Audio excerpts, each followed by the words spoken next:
బాబు, వయసులో చిన్నవాడివైనా పాండిత్యం ఉట్టిపడుతూ నువ్వు చెప్పే హరికథ వింటుంటే నాకెంతో ముచ్చటేసిందయ్యా. అదంతా మీ అభిమానం బామ్మగారు. మరేమో నా మనవరాలు నువ్వు దగాకోరివి మోసగాడివి అంటుందయ్యా. నిన్ను చూశాక నాకు నమ్మబుద్ధి కావటం లేదు. లేదు బామ్మగారు, మీ మనవరాలు చెప్పిందే నిజం. అసలు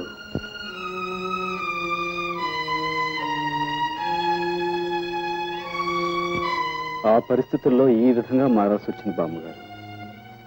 అంతే బాబు, కాలం అలా తరుముకొస్తుంటే నువ్వు మాత్రం ఏం చేస్తావు?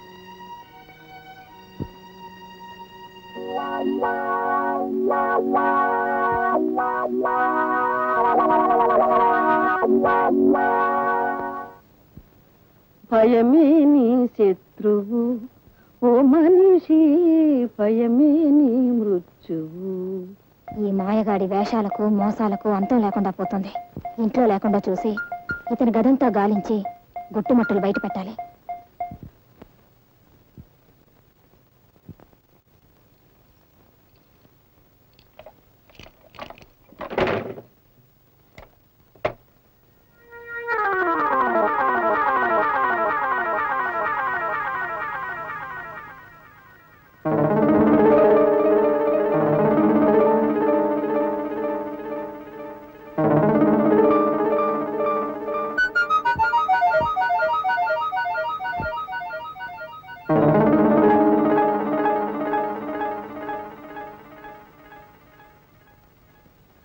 సర్వం మాయా, సకలం మాయా, దైవం మాయా, ధర్మం మాయా.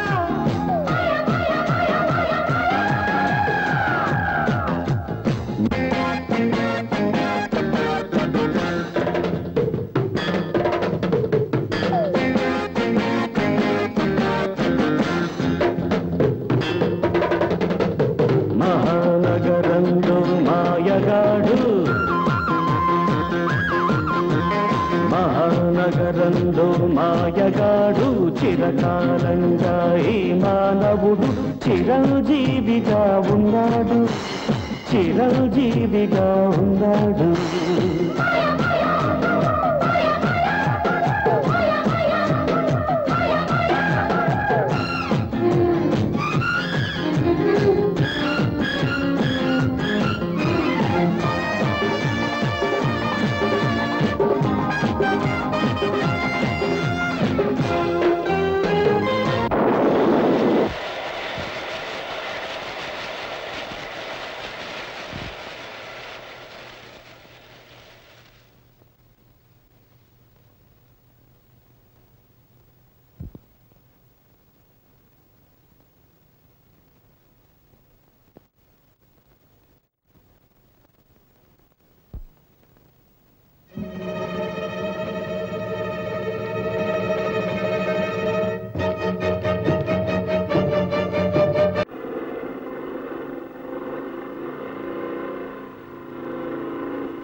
తాలూకు డబ్బులు కొట్టాలి.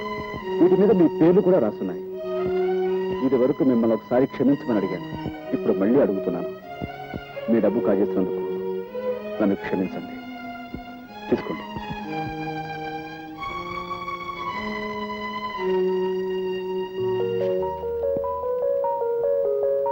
ఏమో పోలీసులకు ఫోన్ చేసినా మా డబ్బు మాకు రాదని పరిస్థితి తెలిసిపోయింది. కానీ మమ్మల్ని చూడగానే ఎవరి డబ్బు వాళ్ళ చేతిలో పెట్టమని నువ్వు నాకు ఇచ్చావంటే చాలా గొప్పవాడు పోయి, చాలా గొప్పవాడివి, అతి మంచివాడు పోయి నువ్వు. థ్యాంక్స్ అండి. Thank you sir. ఆగు, నువ్వు అనుకున్నట్టు అతను పచ్చి దొంగే అయితే ఎవరి దగ్గర ఎంతెంత కాజేశాడో లిస్టు రాసి తన గదిలో ఉంచుకునేవాడా? అదే తనకు మంచి రోజులు రాకపోతాయా, ఎవరి వాళ్ళకి ఇచ్చేయలేకపోతామా అనుకున్నాడు. ఈ రోజు దొంగతనంగా నువ్వు ఆ లిస్టు కాస్త కాజేసి వాళ్ళందరినీ ఇక్కడ హాజరుపరిచి గొప్ప పని చేశాను అనుకున్నావు. అదే ఇప్పుడు వాళ్ళందరికీ నీకంటే అతనే గొప్పగా కనిపిస్తున్నాడు. అటు చూడు, అతనేమిటో అతని పరిస్థితి ఏమిటో నీకు తెలిస్తే నువ్వు ఇంతగా అతన్ని ద్వేషించేదని కాదమ్మా. అమ్మా, ఏమీ తినకే ఈ నీరసం. మీకే జబ్బు లేదు, ఏ మందులు అక్కర్లేదు. నా మాట విని కాస్త ఎంగిలి పడమ్మా. మంగి, జబ్బు మనిషికి అన్నం పెడుతున్నావా? అది చావాలనే బతకాలనే? పోతకి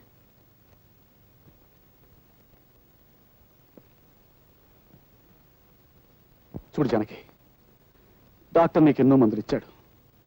అయినా నీ నీరసం లాగానే ఉంది. నా ఆతృత అక్క ఇవాళ పెద్ద డాక్టర్ని కలిశాను. ఇదిగో ఆయన ఈ మందు ఇచ్చాడు, డ్రాప్స్. ఇవి కాఫీలో వేసుకుని తాగితే రేపు ఈ పార్టీ లేచి నడుస్తామన్నాడు. అన్నట్టు నీకు కాఫీ అంటే ఇష్టం కదా, ఉండు కలుపుకొస్తాను, అందులో వేసి తాగుదు కానీ.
ఓకే, ఇప్పుడే వచ్చేస్తున్నాను.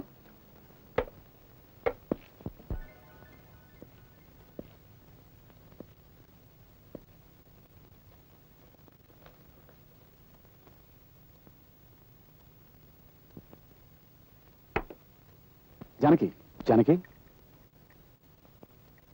రే, కాఫీ తీసుకో.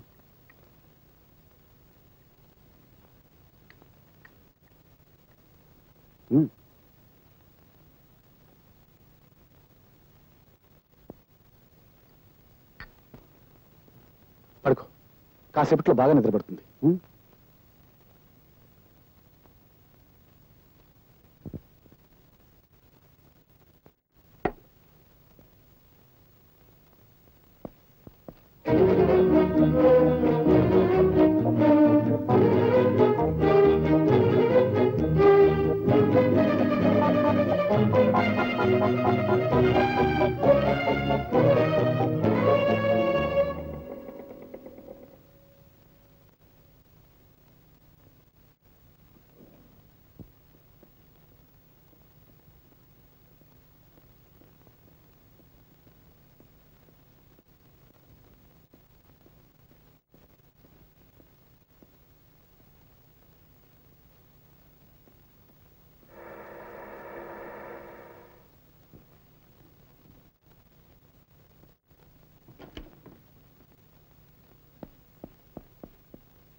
అమ్మా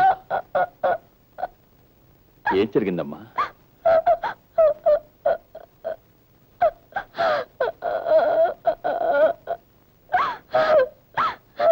నాన్న నేను తప్పు చేశాను నాన్న, తప్పు చేశాను. తప్పు చేశావా? నువ్వా? నెవర్. లేదు నాన్న, ఆయన నన్ను చంపాలని చూశారు. ఆ సమయానికి చంచల ఇక్కడికి వచ్చింది. ఆమెను తలపై కొట్టి నన్ను పెట్టిన బ్యాగ్ లో పెట్టాను. నేనే అనుకుని పారేయడానికి వెళ్ళారు ఆయన. హత్యా ప్రయత్నమా? Oh my God. నాన్న, నా జీవితంలో మిమ్మల్ని ఎప్పుడూ ఏది కోరలేదు. ఈ ఒక్కసారికి అడుగుతున్నాను. ఆ క్లబ్ డాన్సర్ చంచల వల్లనే ఆయన నాకు దక్కకుండా పోతున్నారు. ఆ పిశాచాన్ని చచ్చిపోనివ్వండి నాన్న, దాన్ని చచ్చిపోనివ్వండి.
మీరు మూట కట్టి పారేస్తే మళ్ళీ ఎలా బ్రతికొచ్చానని ఆశ్చర్యపోతున్నారా?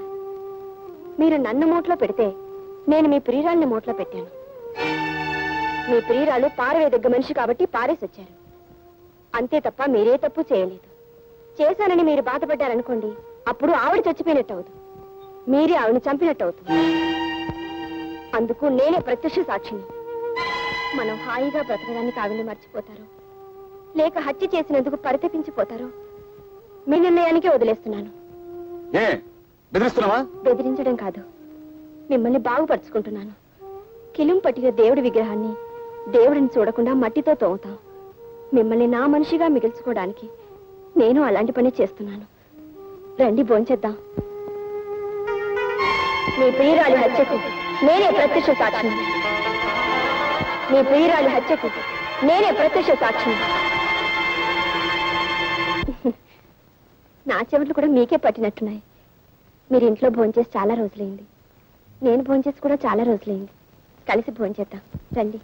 Satyababu sir, club dancer Chenchal murder అయిపోయింది. ఆ కేసు విషయంలో దొంగ సాక్ష్యం చెప్పడానికి ఒక మనిషి కావాలా? అదేమిటి సార్, మీ ఇంట్లోనే అన్ని రకాల మాయలు తెలిసిన ఓ మాయగాడు ఉన్నాడని మీరే అన్నారు కదా. వాడికి 4 డబ్బులు కొట్టించేస్తే చెప్తా. అమ్మలింగం, ఈ అమాయకుడు కొంప ముంచేస్తాం.